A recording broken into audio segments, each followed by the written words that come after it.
So we'll begin with paying our respectful, loving obeisances to the wonderful deities of Sri Sri Jagannath Mandir, Scorn Shri Shadipuram, बल्लेबा प्रभु की जय, सुभद्रा महारानी की जय, Lord Jagannath की जय, श्री श्री पंच तत्वा की जय, श्री श्री गौरनताय की जय, लॉर्ड वामन देव की जय, लॉर्ड परशुरामा की जय, श्री गुरु परंपरा की जय, श्रील प्रभुपाद की जय, श्रीला गुरु महाराज की जय. So we'll say our prayers. ओम अज्ञानातिमिरन्दस्य ज्ञानञ्जनशलाकया चक्षुरुन्मिलितं येन तस्मै श्रीगुरुवे नमः. नमो ओम विष्णुपादाय कृष्णपृष्ठाय भूतले श्रीमते भक्तिवेदान्तस्वामिनिति नामिने. नमस्ते सारस्वते देवे गौरवाणी प्रचारिणे निर्विशेष शून्यवादी पाश्चात्यदेशतारणे. जय श्री कृष्ण चैतन्य प्रभु नित्यानंदा श्री अद्वैत गदाधरा शिवासादि गौर भक्त वृंदा. हरे कृष्ण कृष्ण कृष्ण हरे हरे, हरे राम राम राम हरे हरे. और okay, so I'll share the shlokas. Uh,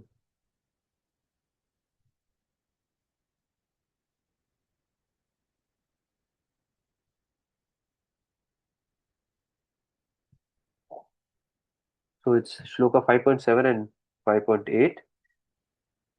Uh, I'll say the shloka. 5.7 yoga युक्तो विशुद्धात्मा विजितात्मा जितेन्द्रिया सर्वभूतात्मा भूतात्मा कुर्वन् अपि न लिप्यते.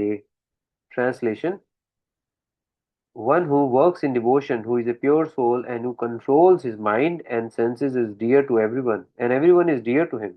Though always working, such a man is never entangled.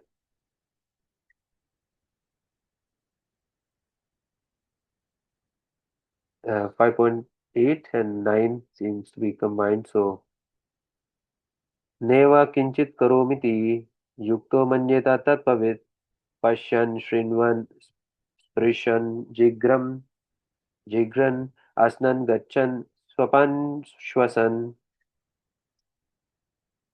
प्रलपन् विसृजन् गृह्णन् उन्मिषन् निमिषन् अपि इन्द्रिया अनिन्द्रियार्थेषु वर्तन्त इति धारयन्.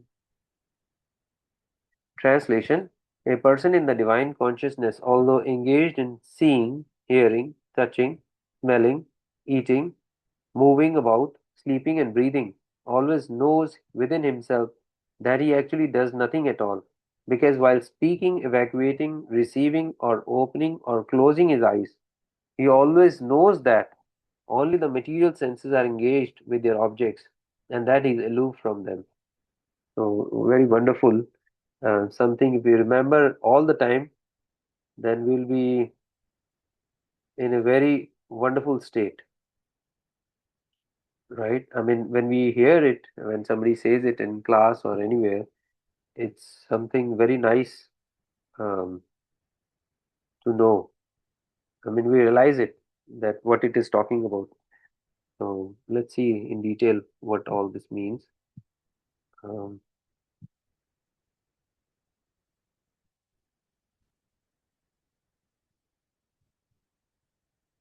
okay,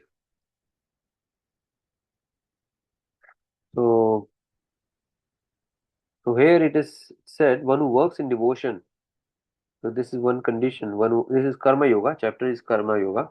So one who works in devotion, that is a performs activity, work in devotion, that is loving um, service to the Lord with love, who is a pure soul, that is another condition, and who controls his mind and senses, another condition, is dear to everyone. Such a person is dear to everyone, and everyone is dear to him. Though always working, that is, that person seems to be performing activities, action, karma, such a man is never entangled. And then later we see in the next translation of the next shloka, um, it's referring to this as divine consciousness. So this person, although engaged in using all his senses and working, moving about, both knowledge acquiring senses and working senses, he while doing work in that state, he knows that within himself. I mean, he doesn't have to tell anyone. He just realizes this, that he actually does nothing at all. And how is that? because he knows that while using all the senses, um, well, he always realizes this, that only the material senses are engaged with their objects. That is, material objects, these worldly objects, what we experience with these material senses. These senses are material at the moment, and what we are experiencing in this material world are material objects. And that he is not this same person. He's not. He's neither the senses nor the material objects. He is different from all of these. He's seated in this body and he's different from all these. So he realized this. He's a spiritual, he has spiritual consciousness. So very wonderful thing to realize and remember all the time. And if we do that, we'll be out of so much of trouble. We'll be in, kind of state of bliss, very close to that, because we would not incur anything which will be detrimental for us then or later in future in next life like that. So let's see what Srila Prabhupada says. Um, so yoga yukto vishuddhatma, and one who is dovetailed in such a way, he is vishuddhatma. Vishuddhatma is a purified soul, a pure soul. Atma means self, vishuddha means pure, so that vishuddha atma means pure, purified soul, um, pure self. So when one thinks that I am the enjoyer, then it means that my atma is covered with dirty things. So this is like another thing to check and remember. So if we say that I am the doer, I am the enjoyer, um, all this is mine and all that. So where this I am reference comes, then it means at that moment our atma or our soul is covered with dirty things, as in contamination, that is impressions of um, past life and so many other things, um, sins and desire for material sense gratification and all those things. So, but when one thinks that one is yoga yukta means engaged in devotional service. So, in other shlokas, we have heard this term yukta vairagya. So, here is yoga yukta, means engaged in devotional service. Yukta vairagya is that's a real renunciation. Here, yeah, that's a real renunciation, not the um, renunciation in a worldly sense, but in the deep down, we are contemplating on material objects. So that is different thing. So here it's yoga yukta and means engaged in devotion service. And we must remember that yukta vairagya is the real vairagya, where we realize that everything can be everything belongs to Krishna, so everything can be used for the service of Krishna. So here, this means that one thinks that everything belongs to Krishna, then that person is Vishuddhatma, purified soul. And Prabhupada says this is a fact. Jivatma is not proprietor or owner or enjoyer of anything. I am only allowed to enjoy whatever has been allocated or sanctioned to me. So in this lifetime, we have certain things which have come to us or we will acquire. So this is a sanction of the Lord, and this is only for a specific duration. So we will not be in this body for ever. So this is a time slot, and this is a sanction, and whatever comes to us, this is actually a sanction of the Lord. It might look like we have done something great and we have acquired these assets and all that. No, this is actually from your past deeds. Lord is automatically giving this to you. It looks like you have worked hard, that is fine, but behind the scene it was a sanction. It is a sanction of the Lord. You worked in your previous life, you did some pious activities or some sinful activities, and because of that, that karma you are experiencing in this life. And similarly, we have loads of karma, and from that karma only a small subset of karma has been utilized for this present life, and that is called prarabdha karma, which is already active, so already begun. And but there's so much of other karma, which is if we were to take birth again from that, and plus what we acquire in this life, new sins and new pious activities will go into that, and from that we will get the new body. And so at any time we are supposed to leave this body, our subtle body has all this information, and based on that, new gross body is automatically allocated. So it doesn't, the soul doesn't have to actually wait. So this information is in the subtle body. So yeah. So for example, Prabhupada usually gives this example here in related to food stuff. There is a shortage of food stuff in the present world, and so much endeavor is being made. So you can take food stuff as much as you require for your maintenance of the body. But if you take more, it can prove to be unhealthy, and if you and you will be in trouble. And if you take less, again you will be in trouble because you will be malnutrition, unhealthy. So you have to take exactly what is prescribed for you. Now, system is that in God's kingdom, that is creation of the Lord, there is sufficient food for everybody. Um, we will hear, or you would have heard this in so many places, like in Srimad Bhagavatam, there is a reference that when the ruler is very pious and disciplined, then the earth automatically provides what's required for the subjects of that kingdom. Because king ensures that his by being good character, by being a righteous king, his subordinates, his praja, his kingdom, people living in his kingdom, follow his instructions, and usually he is abiding religion, dharma, and so earth automatically provides what is necessary. But this is Kali Yuga. We don't have these such rulers, and there's so much of political unrest and disharmony among political parties. They have their own agenda.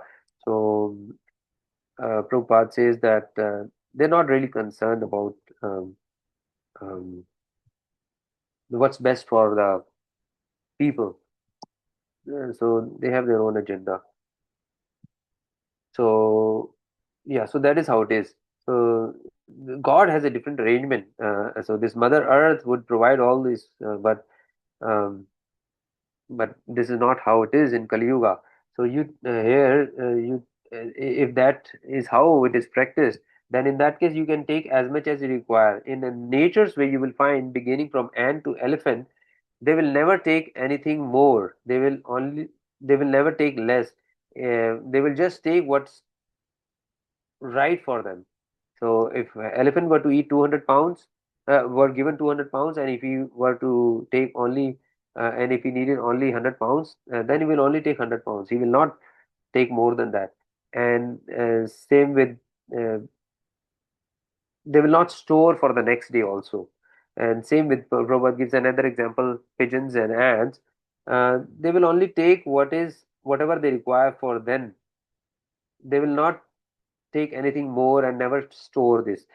But we humans have this tendency, we have this thinking, we have got so much food stuff, all right, let me eat, so much, and overeat, and also store it for the next day. So this Prabhupada says that this next day related question has to be stopped.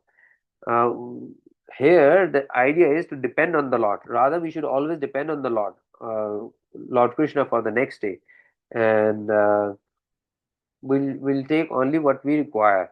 So that is, in that case, it's yoga yukta. Then it means we are engaged in devotional service. So yoga yukta, yukta ahara viharasya yoga yogo bhavati siddhi. So one who is situated just exactly what he needs. So that's like a perfection.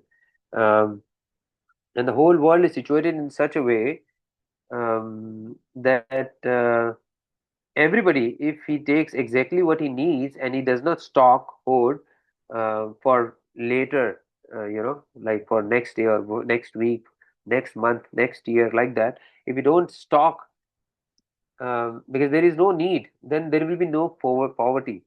So there is no scarcity. But in reality, we do not practice that, and that's why we stock for black market. Such imbalance creates black market. So in one place there is more supply, whereas daily consumption is less. So excess goes in storage. In another place where there is actual demand that is not being met, it's not being fulfilled, and at that place shortage or scarcity is experienced. So this is how humans are working, and that is why it is creating so much of problem. So, because Prabhupada says that the people think like this, because I am thinking that this is my property. If I think that every eatable things, they are sent by Krishna, God. for everyone. Let me take whatever I want, my portion, whatever I require. Then there is peace in the world. There is no unrest. There is no disharmony. There is no war. Um, but that is not possible because it is such a world that we are always anxious to stock, right? Or I'll have to take more than more and more stock. So because of such practice, the outcome is that nobody is satisfied. So this anxiety, if you understand that, uh, um, uh, this animal tendency, humans acting with this animal tendency, which is very gross and like eating, sleeping, mating, and defending, or eating, sleeping, socializing, and fear. So this anxiety, this fear, will is always there because of this. We acting at the level of animals, right? So what separates from us from animals is our higher consciousness. In this human body, we have the ability to realize God and go back home, back to God in a state of perfection. So if we don't do that and we just act like animals, misusing our senses, um, then it's like although we have a human body, we are living like animals. So yoga yukta vishuddhatma, one who is vishuddhatma, purified soul, who is pure, his consciousness is pure. He is situated in that such pure consciousness. And Vijitatma means self-controlled. That is his mind, senses. Then Jitendriya. That is Jitendriya means having conquered the senses. So this greediness, next, this greediness that I want more and more. But as soon as one becomes Krishna consciousness, his greediness automatically goes away. Then when experiences, then that person experiences that I don't want more. So if everybody thinks like that, I don't want more, then there is no trouble. Because by grace of God, there is enough food, enough sufficient stock. And this simply due to this anomaly of distribution by the human society, which is leading to this experience of scarcity and starvation. So the starvation is due to his man's own doing. But for perfection of the world situation, this is required. What? Yoga Yukta Vishuddhatma, purified consciousness. So So when one is dovetailed with Krishna consciousness, he is pure soul, Vishuddhatma, and Vijitatma. He has control over his body, mind, senses, Jitendriya. He has conquered over the senses. Sarva Bhutatma, Bhutatma, Kurvan Apina Lipyate. So Sarva Bhuta, to all living entities, Atma Bhuta, Atma, compassionate, Kurvan Api, although engaged in work, Na, never, Lipyate is entangled. So Sarva Bhutatma Bhutatma, and he has identified himself with all living entities. If he works in that condition of life, then he's practically doing nothing, right? Because he's in that state of consciousness where he considers all living entities um, as at the soul level, that he is a soul. Other living entities are also a soul, but they have a covering of body and senses, material body and senses. When one is in that state of consciousness, um, then he is not incurring any karma or reaction. He is practically not doing any work. That is how it is. So, because we are being entangled in the material world, and according to the reaction of my work, thinking that I'm the body, so whatever this is for my sense gratification, so that's misuse of mind, body, senses. So if I'm situated in Krishna consciousness, I'm in my Atma, myself, my true self, my pure state of my Atma, and I'm controlling my body, senses. I identify myself with everybody, every living entity. Then I have no entanglement, no reaction of work. In this state, Krishna says, Neva kinchit karomiti, yukto manyeta tattvavid. I am not doing anything. And that is the stage. A Krishna conscious person, he never thinks that I am doing something. So this is suppose it is known that a person is scheduled to go to such and such place. Um, his response, if asked, he will say that if you ask that person, "Are you going to such and such place?" and if you ask him, "When are you going?" so that person in that state of mind, that realization, he will say that I do not know when I shall go, but when Krishna will ask me or allow me to go, I shall go, because he knows that. Everything happens by the sanction of Lord. He is not the body, he is not the senses, he is not the mind, he is the soul in the body, and um, whatever has been sanctioned, it has been sanctioned by the Lord, and he is not the actual doer, it is Krishna. So Srila Prabhupada gives an example of his Guru Maharaj.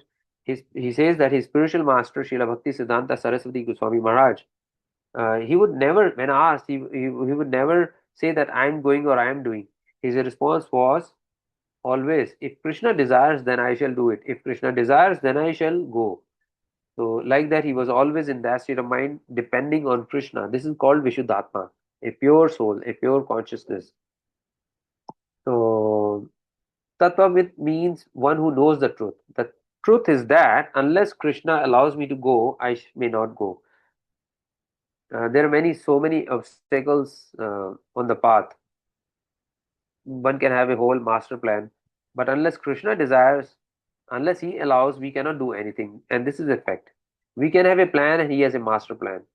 So Tattvavid means one who knows the truth. He's thinking that I cannot do anything. I am always dependent on Krishna. Uh, Nothing can be done without the sanction of Krishna, without sanction of Bhagwan, without his sanction. So Prabhupada says that then the question arises, somebody may ask, why is somebody doing bad work and why somebody is doing good work? Has Krishna sanctioned both these works? Prabhupada says that yes, in both ways, Krishna has sanctioned. Without his sanctions, they cannot do it. So how both ways has Krishna has sanctioned? Now Krishna sanctioned in such a way, he has given us liberty. He has given us independence, free will. Not full independence, but because we are infinitesimal, tiny, atomic souls, we have infinitesimal independence for that soul. Um, so it can never be full independence because Krishna is absolute truth. He is fully independent. He is not dependent on anyone. So his independence is absolute. Ours is infinitesimal. So he does not touch on our this minute infinitesimal independence. He never overrules that. So this is a fact. Because otherwise, if Jiva Atma is bereft of this independence, um, if we are without independence, then there is no meaning to us being a living entity. So this is why every living entity has got his minute share of independence because we are minute atomic infinitesimal soul, but we are part of this absolute truth. We are part and parcel of Krishna. So because he is fully independent, we are infinitesimal. We also have this independence, but our independence is infinitesimal, minute, tiny. So Krishna has given every living being independence to make their own choices. So if somebody is doing bad work, somebody is doing good work, and Krishna giving sanction. So how this work is that if a person wants to do something or he has a such and so and so desires and he prays, okay, this thing may be done. It may be good or bad, you know. So when he desires that, Krishna gives him Krishna sanctions it. So you can do it. He gives him that facility. But so in that case, a person might incur a reaction later. If it's a pious activity, he will get based on that. He will experience in his next life. And if he's done sinful activity, he again suffers um, reaction for that. So for pious activity, he can be happy in next life, and for sinful activity, he can suffer. So sanction is always there. Without sanction, nothing can be done. So in the other case, if the person is dovetailed in Krishna consciousness, then Krishna gives him better counsel. He gives him advice. So he's already on that right path, and Krishna gives him right advice, better counsel. Okay, you do this, then you can come to me. So devotees, they will make choice such a way that they will progress in Krishna consciousness. They don't want to make wrong choices which keep them away from Krishna. Um, so this is there. So they realize that. So if one who is in Krishna consciousness, he knows that, and he's Tattvavid. He knows the truth. I cannot do anything without Krishna's sanction. So behind everything, it is Krishna. So therefore, he does nothing in that state of mind. He's not incurring any reaction. So whatever is sanctioned by Krishna, he does, otherwise he does not. So Pashyan, Shrinvan, Sparshan, Jigran, Ashnan, Gachan, Swapan, Shwasan. So these are all activities, are activities we are performing. Passion is we act by seeing. Then there is we act by hearing, we act by touching, we act by smelling, we act by going. We act by dreaming, and we act by breathing. So we are using our senses to perform activities. We have so many activities. So in all these activities which are going on, um, but a tattvavid person who has realized, who has perfect knowledge, who knows the truth, and who is in Krishna consciousness, although he's doing all these activities, things, using his body, mind, senses, because he knows that it is Krishna who sanctions, he's actually doing, he knows this, in fact. So I'm not doing, behind everything it is Krishna. That is Tattvavid. That is knowing the truth. That is in Krishna consciousness. So in that state of mind, he is not actually doing any work at all. He is not suffering any reaction to work. So very wonderful thing Krishna is doing. I am simply an instrument, and this is perfection. Um, so so that person, a Krishna conscious person, is never affected by the action of the senses. He cannot perform any act except in the service of the Lord, because he knows that he is the eternal servitor of the Lord. Whereas in material consciousness, the senses are engaged in sense gratification, but in Krishna consciousness, the senses are engaged in satisfaction of Krishna. So, in the purport of 5.8, Prabhupada had mentioned that a person in Krishna consciousness is pure in his existence and consequently has nothing to do with any work, which depends upon five immediate and remote causes. What are those? The doer, the work, the situation, the endeavor, and fortune. Thus, this is because he is engaged in the loving transcendental service of Krishna. So, so he might appear to be working with his body, senses, mind. He is always conscious of his actual position, which is spiritual engagement. That he is using everything for service of Krishna, and he knows that he is not the doer, because he realizes that he knows the truth. He engages everything, all his senses, mind, and body in service of Krishna. So that is why he is not the doer, and he is not suffering any reaction. So so thank you, Prabhuji Mataji. Thanks for joining. And if you have any question, please ask before we call it a day. So Hare Krishna.